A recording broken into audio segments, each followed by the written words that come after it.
Porque a bancada do agronegócio avançou na sua reação ao Supremo Tribunal Federal. O grupo conseguiu reunir as 257 assinaturas necessárias para o regime de urgência de um projeto de lei para proibir a desapropriação de terras produtivas que não cumpram função social. Agora, essa proposta pode ir ao plenário da Câmara Federal ainda nesta semana.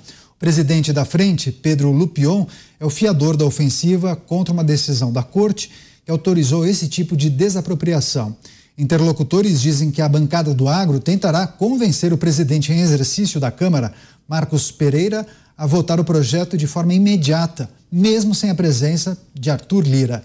Vamos começar essa rodada com o Cristiano Beraldo. Beraldo, ação e reação, ataque e contra-ataque. Fez bem que a bancada do agro se organizasse, se movimentasse e propusesse esse projeto?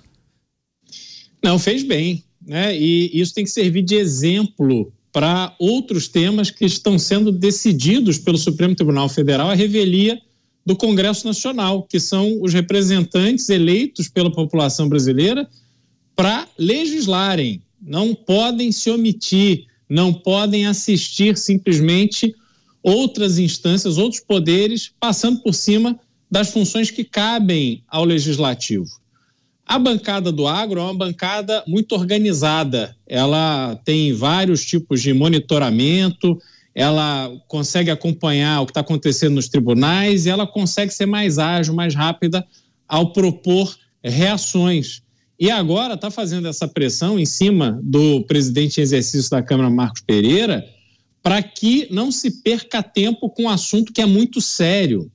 Quando você deixa brecha para que terras produtivas sejam desapropriadas com um argumento de função social, você abriu um leque quase infindável de possibilidades para que, em algum momento, representantes da justiça, do judiciário, simplesmente acreditem que determinada terra não está cumprindo a sua função social e deve ser desapropriada. Isso cria uma instabilidade, uma insegurança no campo absurda, tão grande quanto a insegurança causada pelo MST. Só que a gente precisa lembrar que quem carrega o PIB brasileiro hoje nas costas é justamente o agronegócio.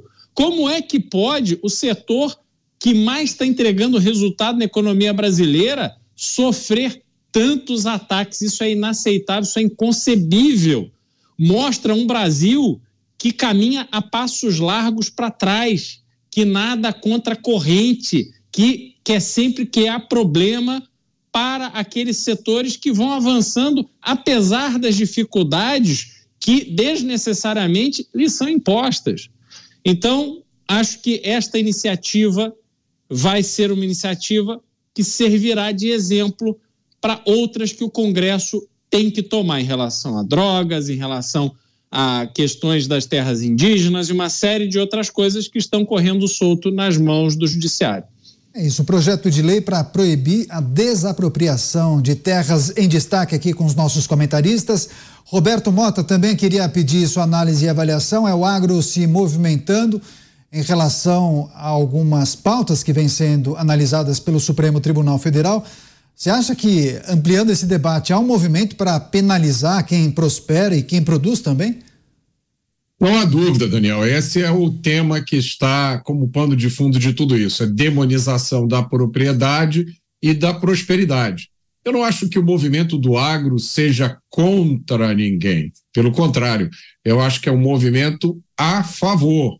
Porque quando você ataca a propriedade, quando você trabalha para que haja insegurança de propriedade, de negócios, de empresas, de pessoas, você está criando uma estrada que leva à servidão, à pobreza e ao atraso.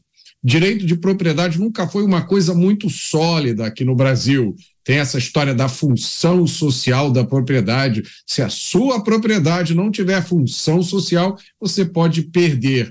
Mas o direito de propriedade é um dos fundamentos da civilização. É o direito de propriedade que garante que você vai ficar com os frutos do seu trabalho. O direito de propriedade é uma das barreiras mais importantes contra o poder do Estado. Todo ser humano tem ou um dia vai ter uma propriedade. É onde você cria a sua família, é onde você descansa em paz depois de um dia de trabalho. Quem aplaude a destruição do direito de propriedade está aplaudindo o totalitarismo. Tem uma outra informação, o ministro Dias Toffoli do Supremo Tribunal Federal, ele anulou nesta terça-feira a suspensão de Eduardo Apio, juiz afastado da 13ª Vara Federal de Curitiba, e suspendeu o processo disciplinar aberto contra o magistrado. Segundo Toffoli, os processos disciplinares deverão ser analisados pelo Conselho Nacional de Justiça, o CNJ, enquanto a vara da Lava Jato estiver sob investigação. No fim de maio, o Conselho do Tribunal Regional Federal da 4ª Região afastou Apio por suposta ameaça ao filho de um desembargador. Em julho, o magistrado chegou a recorrer ao CNJ, mas que manteve o seu afastamento. Já no início deste mês, o TRF4 declarou suspensão de Apio e anulou todas as suas decisões na Lava Jato. O juiz assumiu a titularidade da 13ª Vara em fevereiro e passou a se mostrar abertamente crítico aos métodos que foram adotados pela Lava Jato em anos anteriores. Vamos começar essa rodada com José Maria Trindade em Brasília. Zé, qual é o próximo passo a partir dessa decisão? Apio poderá retornar, então, aos trabalhos na 13ª Vara em Curitiba? Assume, né, e todos os efeitos estão suspensos. Eu fico impressionado exatamente com esta guerra que está sendo travada em torno da Lava Jato e em torno do que ela representa em termos de história jurídica para o país. Eu insisto sempre que a Lava Jato vai constar na história do Brasil e lá na frente todos vão ver exatamente como é forte o mando político, como as instituições políticas comandam o país.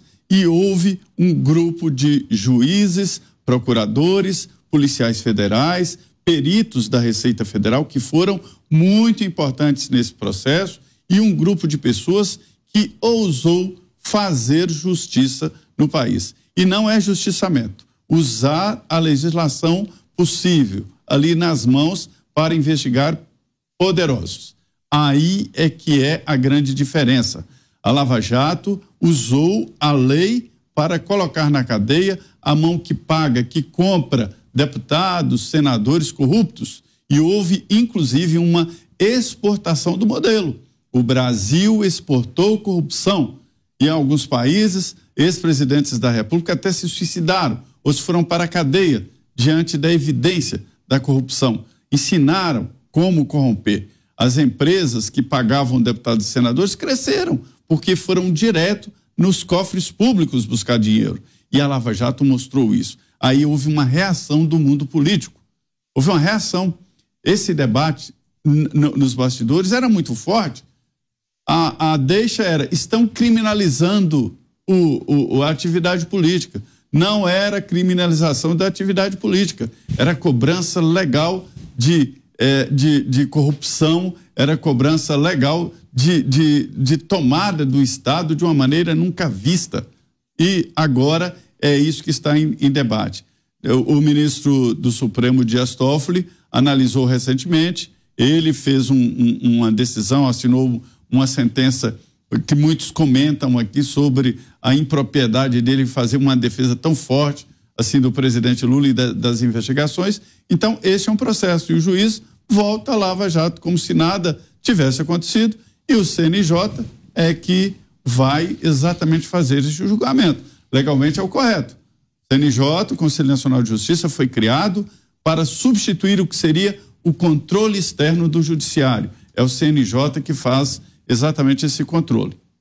Claro que a gente vai continuar tratando desse tema. Eu só queria resgatar com o Cláudio Dantas, porque o Dantas tem informação importante de bastidor, esse projeto de lei justamente para proibir a desapropriação de terras produtivas que não cumpram função social. Dantas, quais são as informações que você pode adiantar para a nossa audiência? Inclusive, há uma dúvida como será essa tramitação, só que as assinaturas para o regime de urgência já foram conquistadas, né? Sim. O Lupion garantiu a urgência aí e o projeto do deputado Rodolfo Nogueira, do PL do Mato Grosso do Sul, ele tem esse projeto, e deixa muito claro, ele inverte o entendimento ali sobre terras produtivas, o entendimento do STF. Então é uma oposição, o texto do projeto, ele se opõe frontalmente ao entendimento do Supremo em relação a uso social de terras produtivas, de terras agricultáveis. Nesse caso aqui, ele também apresentou um outro projeto bastante polêmico, né, que vai dar o que falar, que é um cadastro de invasores rurais. Então agora, quem for pego invadindo terra vai ter de ser cadastrado, com os dados pessoais, com tudo ali, para quê? Para ser investigado. O Rodolfo, inclusive, é membro da CPI do MST. Então ele já usou aí as investigações já para consolidar um entendimento e propôs esses dois projetos que têm chance de ser aprovados. O problema vai ser lá na frente, porque, é claro, a gente viu o Supremo num julgamento que deixou muito claro esse entendimento aí em relação ao uso social, ainda que a Constituição preveja ali. Eu até salientei na época, naquele dia, na semana em que foi aprovado isso pelo Supremo, eu disse, olha, em tese o que está sendo feito aqui é simplesmente consolidar um entendimento que já está na Constituição, porque você tem lá o artigo 104 que fala do uso social, mas tem o artigo 105 que fala que terra produtiva não pode ser desapropriada. Se está sendo produtiva, vamos dizer assim, o seu uso social está sendo respeitado, né? Agora, não dá para entregar para o INCRA esse entendimento do que é a interpretação do que é terra produtiva e o que não é terra produtiva, porque o INCRA está sendo aparelhado por integrantes do Sem Terra, do movimento Sem Terra, do MST. Então aí vira o uso da máquina com um objetivo político que naturalmente é desapropriar terras produtivas. Aliás, é uma discussão que também precisa ter em relação à questão do marco temporal. Essa discussão é a discussão de fundo em relação ao marco temporal.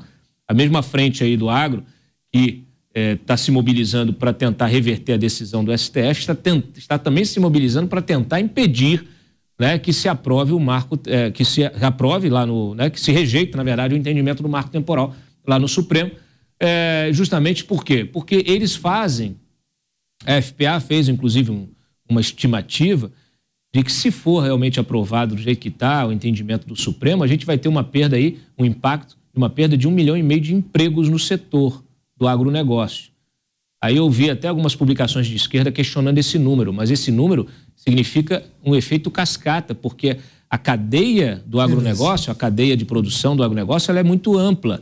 Ela é ampla e ela é verticalizada, tem muita coisa envolvida. Produção de insumos, tem maquinário, tem uma série de coisas, não só a família ali que trabalha, né, o fazendeiro que trabalha, você tem muita gente que vive do agronegócio. Então, quando você começar a ter de reverter essas áreas que hoje estão produzindo plenamente para poder satisfazer, né, um entendimento aí de grupos setoriais aí, você vai ter um impacto enorme. Eles estimam, inclusive, o impacto econômico de 300 bilhões de reais.